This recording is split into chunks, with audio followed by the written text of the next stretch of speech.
Periyar Maniamma Institute of Science and Technology, Tanjavur. Choose who you want to be. முதல்வரை ஏன் சந்திக்க வேண்டும், திமுகவினர் ஏன் இந்த மாநாட்டில் பங்கேற்க வேண்டும் என்றெல்லாம் திரும்ப திரும்ப கேள்வி எழுப்புகிறார்கள். வாயிலும் வயிற்றிலும் அடித்துக் கொள்கிறார்கள். வாய்க்கு வந்ததை பேசிக் கொண்டிருக்கிறார்கள், வன்மங்களை கக்கிக் கொண்டிருக்கிறார்கள்.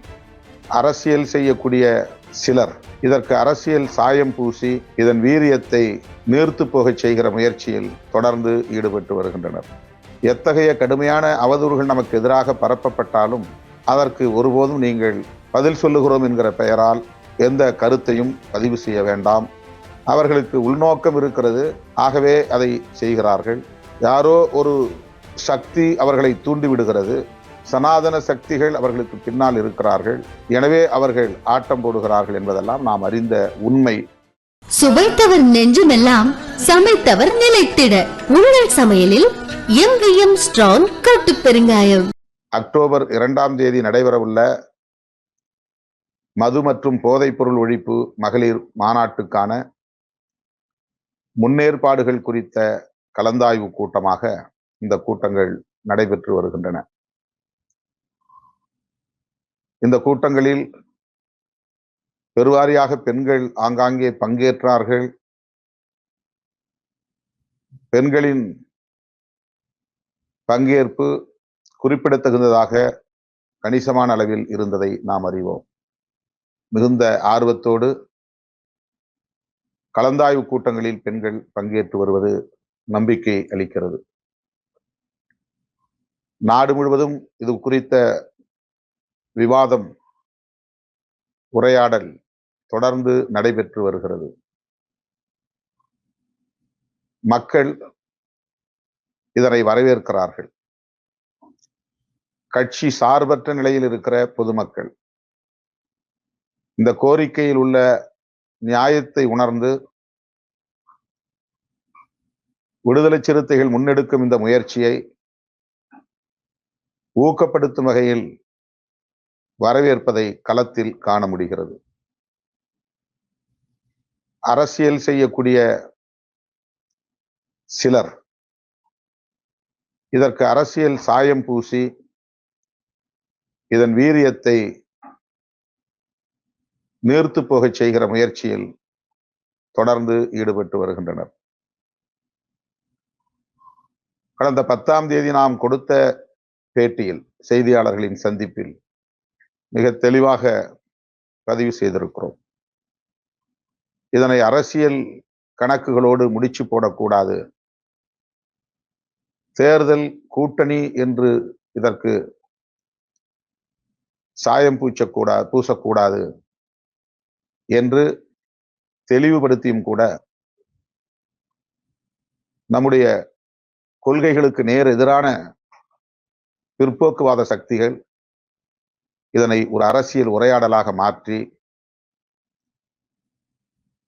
நமக்கும் ஒரு நெருக்கடியை ஏற்படுத்தி இதற்கு நாம் தொடர்ந்து விளக்கம் தரக்கூடிய ஒரு சூழலை உருவாக்கி இருக்கிறார்கள். அவற்றையெல்லாம் பொருட்படுத்தாமல் மகளிர் மாநாட்டை வெற்றி பெறச் செய்வதற்குரிய ஏற்பாடுகளில் இயக்கத் தோழர்கள் தீவிரம் காட்ட வேண்டும். இன்னும் 10 நாட்கள் எஞ்சியுள்ளன. செய்ய வேண்டிய வேலைகள் ஏராளம் உள்ளன. இந்த 10 நாட்களில் போதிய அளவுக்கு சுவர் விளம்பரங்களை எழுத முடியும். ஆகவே தோழர்கள், மது மற்றும் போதைப் பொருள் ஒழிப்பு மகளிர் மாநாடு உளுந்தூர்பேட்டையில் அணிதிரள்வோம் என்பதை ஆங்காங்கே சுவர் விளம்பரங்களாக எழுத வேண்டும். விளம்பர தட்டிகள், அதாவது டிஜிட்டல் பேனர்ஸ், விளம்பர தட்டிகளை வைக்க வேண்டும். கடைசி 4-5 நாட்கள் அல்லது ஒரு வாரம் வீடு வீடாக சென்று துண்டறிக்கைகளை விநியோகம் செய்ய வேண்டும். ஒரு பொது கருத்தை இந்த விவாதம் உருவாக்கி இருக்கிறது. நம் மீது கடுமையான விமர்சனங்களை வைக்கக்கூடியவர்கள் கூட இந்த கருத்தை வரவேற்று இதற்கு ஆதரவு தெரிவிப்பதை களத்திலே நம்மால் உணர முடிகிறது. ஆகவே பொதுமக்களின் நன்மதிப்பை பெறக்கூடிய வகையில் அவர்களின் நல்ல ஆதரவை மென்மேலும் திரட்டக்கூடிய வகையில் பொறுமையோடும் சகிப்புத்தன்மையோடும்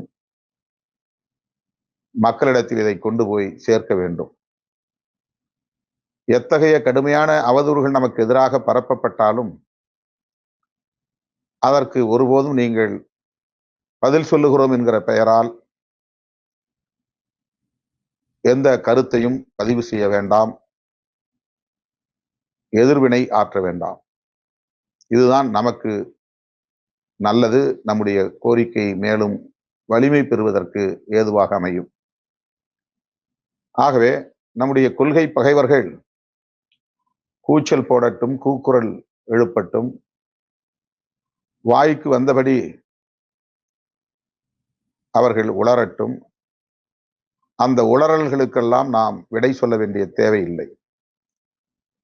ஏன் அவர்கள் அதை செய்கிறார்கள் என்பது நமக்கு தெரிந்த பிறகு நாம் ஏன் பதற்றப்பட வேண்டும்? அவர்களுக்கு உள்நோக்கம் இருக்கிறது, ஆகவே அதை செய்கிறார்கள். யாரோ ஒரு சக்தி அவர்களை தூண்டிவிடுகிறது, அல்லது சனாதன சக்திகள் அவர்களுக்கு பின்னால் இருக்கிறார்கள், எனவே அவர்கள் ஆட்டம் போடுகிறார்கள் என்பதெல்லாம் நாம் அறிந்த உண்மை. எனவே அதை பற்றி நாம் கிஞ்சித்தும் கவலைப்பட தேவையில்லை. மது ஒழிப்பு குறித்து நாம் வைக்கக்கூடிய கோரிக்கைகள் இரண்டு கோரிக்கைகள் தான். திசை திருப்புகிறார்கள், திரிபுவாதம் செய்கிறார்கள். நாம் ஏதோ மாநில அரசுக்கு கோரிக்கை வைக்காமல் இந்திய ஒன்றிய அரசுக்கு மட்டுமே கோரிக்கை வைப்பதை போன்ற ஒரு தோற்றத்தை ஏற்படுத்துகிறார்கள். ஒன்று அவர்கள் கவனிக்காமல் விமர்சிக்கிறார்கள் என்று நாம் எடுத்துக்கொள்ளலாம், அல்லது வேண்டுமென்றே திரிபுவாதம் செய்கிறார்கள், நமக்கு எதிரான பொது உளவியலை கட்டமைக்க முயற்சிக்கிறார்கள் என்று நாம் புரிந்து கொள்ளலாம். நம்முடைய கோரிக்கை பூரண மதுவிலக்கு, அதாவது முழு மதுவிலக்கு. அது தமிழ்நாடு அரசுக்கானது. நமது இரண்டாவது கோரிக்கை தேசிய மதுவிலக்கு கொள்கை, அது தொடர்பான சட்டம். இது இந்திய ஒன்றிய அரசுக்கானது. இவ்விரு கோரிக்கைகளையும் சமகாலத்தில் நாம் வைக்கிறோம், ஒரே நேரத்தில் நாம் வைக்கிறோம். அண்மையில் மாண்புமிகு முதல்வர் அவர்களை நாம் சந்தித்து இந்த இரு கோரிக்கைகளும் அடங்கிய கோரிக்கை மனுவைத்தான் நாம் வழங்கினோம். ஆனால் அந்த கோரிக்கை மனுவிலே நாம் இந்திய ஒன்றிய அரசுக்கு மட்டுமே கோரிக்கை வைத்திருப்பதாகவும், தமிழ்நாடு அரசை பொருட்படுத்தவில்லை அல்லது அவர்களுக்கு எந்த கோரிக்கையும் நாம் வைக்கவில்லை என்பதை போன்ற ஒரு தோற்றத்தை திட்டமிட்டு உருவாக்கி வருகிறார்கள். இது முற்றிலும் தவறானது, பிழையானது, திட்டமிட்டு பரப்பப்படுகிற அவதூறாகும். ஆகவே தோழர்கள் அதில் எந்த குழப்பத்திற்கும் ஆளாக வேண்டாம். முதல்வரை ஏன் சந்திக்க வேண்டும், திமுகவினர் ஏன் இந்த மாநாட்டில் பங்கேற்க வேண்டும் என்றெல்லாம் திரும்ப திரும்ப கேள்வி எழுப்புகிறார்கள். திமுக உள்ளிட்ட எல்லோரும் இந்த கருத்திலே உடன்பாடு உள்ளவர்களாக இருக்கிற போது எல்லோரும் ஓரணியில் நின்று இதற்கு குரல் எழுப்ப வேண்டும் என்பதுதான் நம்முடைய கோரிக்கை. அதுதான் முதலில் நாம் வைத்த அறைகூவல். அப்படி என்றால் திமுகவுக்கும் அதிலே பொறுப்பு இருக்கிறது, ஆளுங்கட்சியாக இருந்தாலும் அதற்கு பொறுப்பு இருக்கிறது என்றுதான் பொருள். ஆகவே திமுகவும் அதற்கு இணக்கம் தெரிவிக்கக்கூடிய வகையில், இசைவு தெரிவிக்கக்கூடிய வகையில், உங்கள் கோரிக்கை நியாயமானதுதான் என்று உறுதிப்படுத்தும் வகையில் இந்த மாநாட்டில் பங்கேற்க முன்வந்திருக்கிறார்கள். இந்த நிலையில் மீண்டும் நம்முடைய கொள்கை பகைவர்கள் அவர்கள் எதிர்பார்த்தது நிறைவேறாமல் போனதால் வாயிலும் வயிற்றிலும் அடித்துக் கொள்கிறார்கள். வாய்க்கு வந்ததை பேசிக் கொண்டிருக்கிறார்கள், வன்மங்களை கக்கிக் கொண்டிருக்கிறார்கள், பிதற்றிக் கொண்டிருக்கிறார்கள். ஏதோ நாம் வீரியம் இழந்து விட்டோம், வீழ்ந்து விட்டோம், பயந்து பின்வாங்கி விட்டோம், மொத்த மாநாட்டுக்குமான வீரியம் நீர்த்து போய்விட்டது, இது போன்ற விவாதங்களை நடத்தி கொண்டிருக்கிறார்கள். யார் என்ன விவாதம் நடத்தினாலும் அதை பொருட்படுத்த தேவையில்லை. அவர்கள் எதிர்பார்த்தது திமுகவுக்கும் விசிகாவுக்கும் இடையிலே உரசல் ஏற்பட்டு விட்டது. இதை பெரிய இடைவெளியாக்க வேண்டும், மிகப்பெரிய விரிசலாக்க வேண்டும். இதன் மூலம் திமுகவிடமிருந்து, திமுக கூட்டணியிலிருந்து விடுதலை சிறுத்தைகளை வெளியேற்ற வேண்டும்.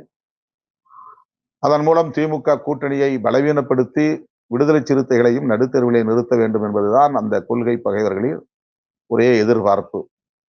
அது நிகழவில்லை. ஏமாந்து போனார்கள். விரக்தியில் வாய்க்கு வந்ததை சொல்லிக் கொண்டிருக்கிறார்கள். இதை தோழர்கள் தெளிவாக புரிந்து கொள்ள வேண்டும் என்று மீண்டும் வலியுறுத்த விரும்புகிறேன். எனவே இயக்க தோழர்கள் சமூக ஊடகங்களில் பரப்பப்படுகிற அவதூறுகளைக் கண்டு பதற்றப்பட தேவையில்லை, குழப்பமடைய தேவையில்லை. நாம் தெளிவாக இருக்கிறோம், நம்முடைய நிலைப்பாட்டில் உறுதியாக இருக்கிறோம். நாம் நேர்மை திறத்தோடு இந்த பிரச்சனையை அணுகுகிறோம். யார் எந்த அவதூறுகளை பரப்பினாலும் அதை பொருட்படுத்த வேண்டாம் என்று கேட்டுக்கொண்டு இன்று மாலை நடைபெறவிருக்கிற மண்டல சிறப்பு செயற்குழுவை சந்திப்போம்.